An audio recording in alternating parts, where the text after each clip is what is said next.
नमस्कार, स्वागत है आपका। मैं हूं आपके साथ सुमित गुप्ता। आप देख रहे हैं स्पेशल रिपोर्ट। इतिहास रचने के बाद चंद्रयान 3 चांद की सतह पर मौजूद है और लगातार अपने मिशन को अंजाम दे रहा है।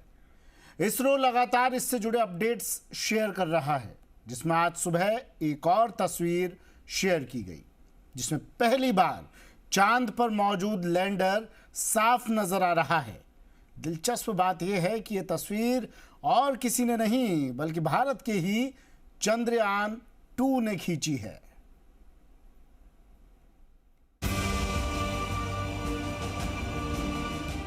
चांद पर शान से खड़े चंद्रयान 3 को देखिए। चांद से विक्रम लैंडर की पहली तस्वीर। चांद की सतह पर चमकते हुए नजर आ रहे इस यान को देखिए। ये और कोई नहीं बल्कि भारत की शान चंद्रयान 3 का विक्रम लैंडर है।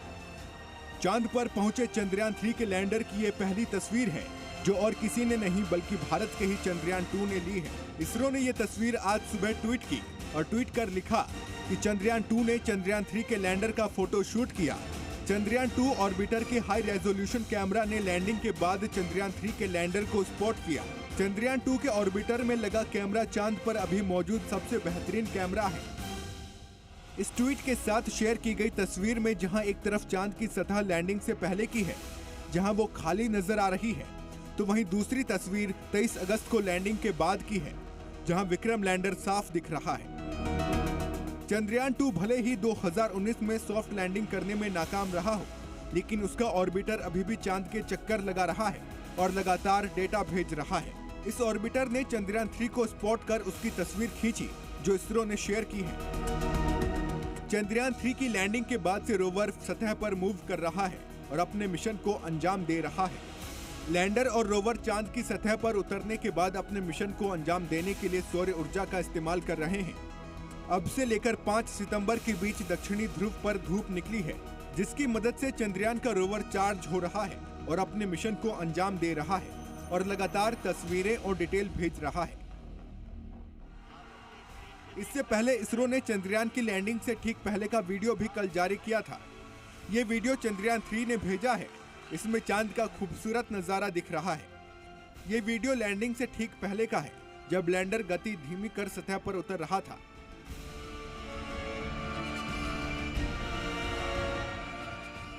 इसरो के मुताबिक चंद्रयान 3 मिशन की सभी गतिविधियां निर्धारित समय पर हैं और अभी सिस्टम दुरुस्त है। लैंडर में लगे मॉड्यूल पेलोड्स चालू हो गए हैं। चांद की सतह पर आते ही रोवर ने सबसे पहले अपने सोलर पैनल खोले। ये 1 सेंटीमीटर प्रति सेकंड के गति से चलता है और अपने आसपास की चीजों को स्कैन करने के लिए नेविगेशन कैमरों का इस्तेमाल कर रहा है। रोवर अगले 12 दिनों में करीब आधा किलोमीटर का सफर तय करेगा। इसमें 2 पेलोड लगे हैं, जो पानी और अन्य कीमती धातुओं की खोज में मदद करेंगे। अगले 12 दिनों के दौरान रोवर डेटा जमा करेगा और इसे लैंडर को भेजेगा। लैंडर इस डेटा को पृथ्वी तक पहुंचाएगा। डेटा पहुंचाने में चंद्रयान 2 के ऑर्बिटर की भी मदद ली जाएगी। जो नेक्स्ट है 12.5 दिन, वो बहुत ही महत्वपूर्ण है, जिसमें हम अलग अलग प्रकार के एक्सपेरिमेंट जो रोवर पे हैं, 2 पेलोड, वो एक्सपेरिमेंट करेंगे। वहाँ की ज़मीन का जायजा लेके उसके एनालिसिस करके उसका विश्लेषण करके हमको उसकी कॉम्पोजिशन, मिनरल्स और केमिकल एलिमेंटल एनालिसिस वो सब करके हमको डिटेल भेजते रहेंगे। वो रोवर लैंडर को भेजेगा, लैंडर हमारे अर्थ स्टेशन पे भेजेगा। और इसी तरह लैंडर के ऊपर जो 4 पेलोड है वो भी अपनी तरह से काम करेंगे, जो प्लाज्मा आयन, थर्मल टेम्परेचर, वहाँ का थर्मल एनवायरनमेंट, फिर सिस्मिक एनवायरनमेंट, मून पे, चंद्र पे जैसे अर्थक्वेक आते हैं ऐसे मून क्वेक आते हैं कि नहीं, वो उसकी पता लगाने की कोशिश करेगा। भारत पहला ऐसा देश है जिसके मिशन ने चांद के साउथ पोल हिस्से में लैंडिंग की है। चंद्रयान 3 का रोवर वहां की मिट्टी, वातावरण के साथ वहां मौजूद मिनरल्स और पानी होने की संभावना का पता लगाएगा। दक्षिणी ध्रुव पर कई ऐसे क्रेटर्स हैं जो अरबों सालों से अंधेरे में डूबे हुए हैं और यहाँ कभी सूरज की रोशनी नहीं पड़ी। ऐसे में यहाँ से डेटा इकट्ठा करना काफी ऐतिहासिक है। इससे कई तरह की रिसर्च में आसानी होगी और स्पेस साइंस में भारत का काफी अहम योगदान होगा।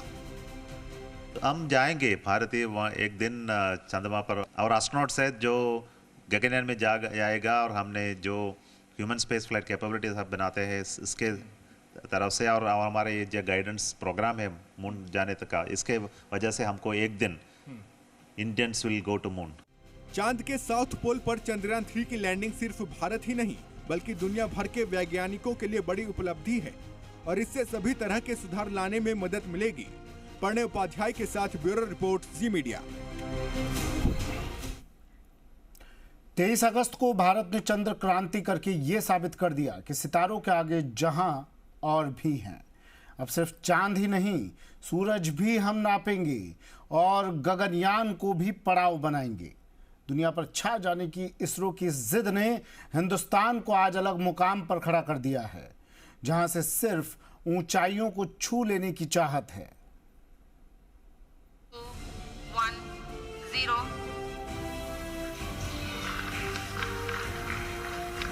+5 seconds.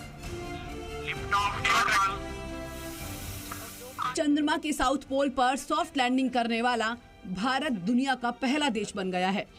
इस बड़ी कामयाबी के बाद इसरो अब कई अहम मिशन को अंजाम देने वाला है। चांद पर पहुंचने के बाद अब सूरज की बारी है। सूर्य के लिए आदित्य L1 मिशन सितंबर में लॉन्च के लिए तैयार हो रहा है। इसका जिक्र प्रधानमंत्री नरेंद्र मोदी ने 23 अगस्त को वैज्ञानिकों को बधाई देते हुए किया था। सूरज की स्टडी करने वाले स्पेसक्राफ्ट आदित्य L1 को 2 सितंबर को लॉन्च किया जाएगा। भविष्य के लिए कई बड़े और महत्वाकांक्षी लक्ष्य तय किए हैं। जल्द ही सूर्य के विस्तृत अध्ययन के लिए ISRO Aditya L1 mission launch करने जा रहा है। इसके बाद शुक्र भी इसरो के लक्ष्यों में से एक है। इसरो का आदित्य L1 मिशन भारतीय अंतरिक्ष एजेंसी का अब तक का सबसे जटिल मिशन है। ये मिशन कई मायनों में खास और अलग होने वाला है। आदित्य L1 मिशन सूरज की ताकत का पता लगाएगा। पृथ्वी और सूरज के बीच की दूरी करीब 15 करोड़ किलोमीटर है। सूर्य किरणों को धरती तक पहुंचने में करीब 8 मिनट लगते हैं। जहां पर आदित्य L1 को तैनात किया जाएगा, उस जगह को L1 ऑर्बिट या लैग्रेंज पॉइंट कहते हैं। ये धरती से 15 लाख किलोमीटर दूर है। लैग्रेंज पॉइंट को अंतरिक्ष का पार्किंग स्पेस भी कहा जाता है। इसरो का ये मिशन अब तक का सबसे अहम मिशन होगा। आदित्य L1 लैग्रेंज पॉइंट से सूरज पर 24 घंटे नजर रखेगा। ये एक ऐसी जगह है जहां ग्रहण का प्रभाव नहीं पड़ता, इसलिए यहां से सूरज हर वक्त दिखेगा। आदित्य L1 LMVM-3 रॉकेट से लॉन्च किया जाएगा और अंडाकार कक्षा में चक्कर लगाते हुए आगे बढ़ेगा। आदित्य L1 तो ऑलरेडी बन चुका है, सैटेलाइट रेडी होकर लॉन्च पैड पे खड़ा है और 2 सितंबर यानी कि लगभग 1 वीक बाद हम उसको लॉन्च करने जा रहे हैं शनिवार को। तो उसका तो सब प्लानिंग हो चुका है, टेस्टिंग भी हो चुका है और कोई इसका डायरेक्टली उसमें कोई यूटिलिटी है नहीं कोई, बट अलग जो मैंने बोला लॉन्च व्हीकल के पार्ट्स उसमें यूज़ होते हैं। ऑफकोर्स ये GSLV द्वारा लॉन्च हुआ था, वो लॉन्च होगा PSLV के द्वारा, तो उस तरह से। बट उनके कई डिज़ाइन एलिमेंट्स जो कॉमन है वो तो यूज़ होंगे लॉन्च व्हीकल में। सूर्य की निगरानी के लिए भेजे जा रहे सभी पायलट्स का परीक्षण पूरा कर लिया गया है। इसके अलावा गगनयान समेत कई अहम मिशन पर भी इसरो काम कर रहा है। इसरो प्रमुख S सोमनाथ ने भी इस बात की तस्दीक की है। और इनसाइट 3DS है, ये इनसाइट 3DS है क्लाइमेट ऑब्जर्वेशन सैटेलाइट है। हमको जो पता है हमारे क्लाउड कवर और रेन इन्फॉर्मेशन और weather information comes from the satellite. इसके बाद हमने जो SSLV D3 क्या लॉन्च करेंगे और नाइसर सैटेलाइट है, NASA ISRO synthetic aperture radar satellite हमारे नेक्स्ट ईयर बिगिनिंग में लॉन्च करना पड़ेगा। या गगनयान का कई लॉन्चेस होंगे, या पहला लॉन्च होगा सितंबर अक्टूबर तरह, उसके बाद दिसंबर जनवरी में भी। जाहिर है अंतरिक्ष और आसमान को एक्सप्लोर करने का ये सिलसिला यहीं नहीं रुकने वाला। भारत ने अपने सीमित संसाधन और कम बजट में चंद्रयान 3 की सफलता से साबित कर दिया है कि अगर हौसला है तो कोई भी ताकत मंजिल पर पहुंचने से रोक नहीं सकती। प्रणय उपाध्याय के साथ ब्यूरो रिपोर्ट, जी मीडिया।